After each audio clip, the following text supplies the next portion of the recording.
चील का बच्चा तेज बारिश में घर का रास्ता भूल जाता है। इसे पता ही नहीं चलता कि किस तरफ जाना है। बारिश बहुत तेज थी। इससे एक घर नजर आता है। वो वहां पर चला जाता है और दरवाजे पर दस्तक देता है। अगर कालू हुआ तो मैं उसे उसी वक्त ही भगा दूंगा। क्या वो रोज आ जाता है मुंह उठा के कुछ ना कुछ मांगने के लिए। तो कबूतर बाहर जाता है। कबूतर अंकल, मैं अपने घर का रास्ता भूल गया हूँ। आप मुझे अपने घर आने दो, बारिश बहुत तेज है। बारिश बंद होगी तो मैं चला जाऊंगा। नहीं नहीं, मैं तुम्हें अपने घर नहीं रख सकता। तुम चील के बच्चे हो। अगर चिड़िया या कबूतर या फिर तोते के बच्चे होते तो मैं तुम्हें अपने घर रख लेता। मैं तुम्हें नहीं रख सकता। अब जाओ तुम यहाँ से, दोबारा दरवाज़ा मत खटखटाना। तो वो चील का बच्चा वहां से चला जाता है। थोड़ी ही दूर एक और घर मिलता है। वो वहां पर चला जाता है और दरवाजे पर दस्तक देता है। कालू जाओ दरवाज़ा खोलो, मेरा सिर दर्द से फट रहा है। हाँ हाँ, जब भी तुझे कोई काम कहता हो तुझे मौत पड़ जाती है गोरी। तो कालू दरवाजा खोलता है। चाचू कव्वे, आप मुझे अपने घर रख लो। बारिश बहुत तेज है। मैं इतनी तेज बारिश में नहीं उड़ सकता ना। तो मैं घर का रास्ता भूल गया था। अब मुझे घर का रास्ता भी नहीं याद। और बारिश भी बहुत तेज हो रही है। मैं अगर उड़ूंगा तो नीचे गिर जाऊंगा। और मुझे भूख भी बहुत लगी है। अच्छा अच्छा, चलो आओ। मुझे नहीं वैसे लगता कि मेरी पत्नी मानेगी तुम्हें घर में रखने के लिए। तो कालू इसे अपने घर ले जाता है। आय हाय कालू, इसे क्यों लेकर आए हो? ये तो चील का बच्चा है। निकालो इसे अभी घर से बाहर। अपने घर का रास्ता भूल गया था और तेज बारिश में उड़ भी नहीं सकता। बारिश बहुत हो रही है और बारिश बंद होने के बाद वो चला जाएगा। हाँ, फिर ये बारिश बंद होने के बाद अपने पूरे परिवार को बुला लेगा और तेरे साथ साथ ये मुझे भी खा जाएगा। मुझे मरने का शौक नहीं है कालू, इससे पहली फुर्सत में ही घर से बाहर निकालो। आंटी, आप फिक्र ना करें, मैं आपको नहीं खाऊंगा और ना ही मेरे घर वाले आपको खाएंगे। मैं वहाँ कोने में बैठ जाऊंगा और बारिश बंद होने के बाद चला जाऊंगा। चल चुप कर कालू, इसे निकालो, नहीं तो इसके साथ साथ मैं तुम्हें भी बाहर निकाल दूंगी। कालू की मजबूरी थी। वो ना चाहते हुए भी इसे घर से निकाल देता है। बेटा, मुझे माफ़ कर दो। तुम ऐसा करो, वो सामने घर देख रहे हो ना, वहाँ चले जाओ। वो चिड़िया का घर है। वो तुम्हारी ज़रूर मदद करेगी। जल्दी जाओ, अब बारिश बहुत तेज़ हो रही है। वो वहाँ से सीधा चिड़िया के घर जाता है और दरवाजे पर दस्तक देता है। इस वक्त कौन आ गया इतनी बारिश में? तो रानू चिड़िया दरवाज़ा खोलती है। आंटी जी, आप मुझे ना अपने घर आने दें। मैं अपने घर का रास्ता भूल गया और देखिए ना, बारिश कितनी तेज़ हो रही है। मैं तो उड़ भी नहीं सकता। मुझे अपने घर आने दें। बारिश की वजह से मुझे सर्दी भी बहुत लग रही है। बारिश बंद होने के बाद मैं पक्का चले जाऊंगा। कोई भी पक्षी मुझे अपने घर में रखने को तैयार नहीं है। मुझे कबूतर चाचा ने भी निकाल दिया था। ठीक है, आ जाओ। तुम फिक्र ना करो, जितनी देर मर्जी यहाँ पे रहो, मैं तुम्हें नहीं निकालूंगी। चीलू रानू के घर चला जाता है। इधर तेज बारिश में चीलू की मामा इसे तलाश कर रही थी, पर चीलू इसे कहीं नहीं मिलता। वो फिर भी खोज में लगी रहती है, चीलू को तलाश करने के लिए। बेटा, तुम्हारा नाम क्या है और तुम अभी कहाँ से आए हो इतनी तेज बारिश में? तुम्हारी मामा कहाँ है?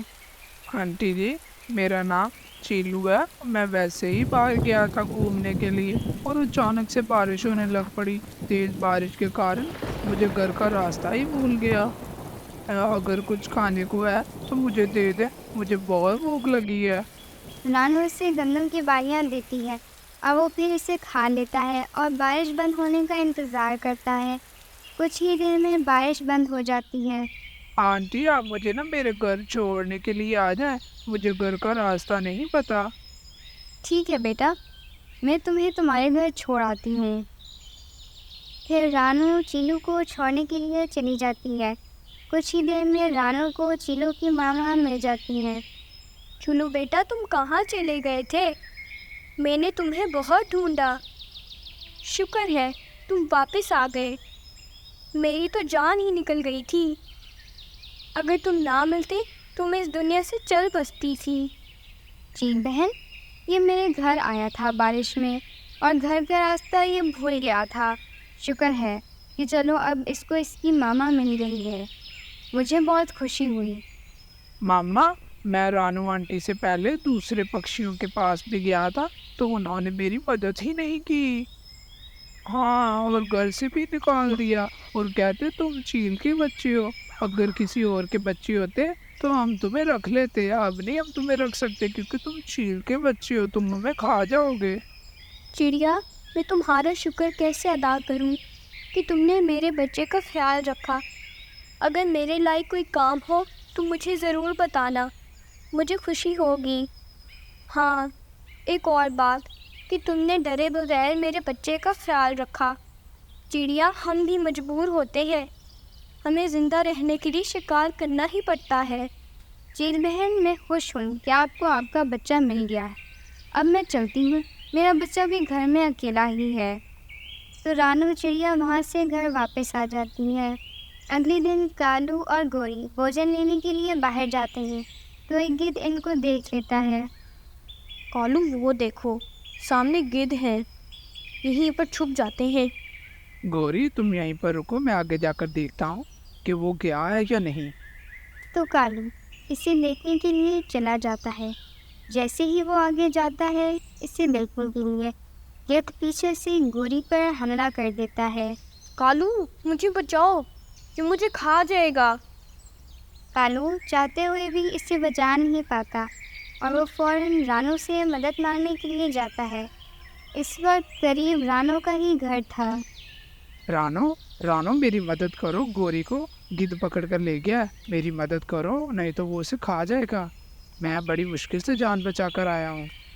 कालू भैया, फिक्र ना करो, मेरी एक दोस्त है चील, आओ उसके पास चलते हैं मदद मांगने के लिए। तो वो दोनों उस चील के पास जाते हैं और इसे सारी बात बताते हैं। मामा, मामा, इस कवि को नहीं बचाना, उसने भी मुझे घर से निकाल दिया था। बच्चे, तुम्हें याद तो होगा ना, मैंने तुम्हारी मदद की थी। मैं तुम्हें अपने घर लेकर गया था ना, अब तुम भी मेरी मदद करो।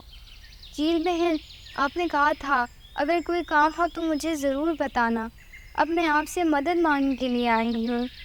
चील मान जाती है और वो फ़ौरन से इस गिद्ध के पास जाती है। इस कवि को तुम मेरे हवाले कर दो, अगर नहीं किया तो मैं तुम्हारा कीमा बना दूंगी। मैं तुम्हारे हवाले क्यों करूँ इसे? इसे तो मैं मसाले लगा लगा कर खाऊंगा। लगता है तुम ऐसे नहीं मानोगे। तो उन दोनों की लड़ाई होती है। माया चील जीत जाती है और इस गिद्ध को लड़ देती है और गोरी कवि को लेकर वापस आ जाती है। चील बहन, मुझे माफ़ कर दो, मैंने तुम्हारे बच्चे की मदद नहीं की। अगर आज तुम ना होती, मैं इस गिद्ध के पेट में होती। यानी दोस्तों, आपको आज की कहानी कैसी लगी?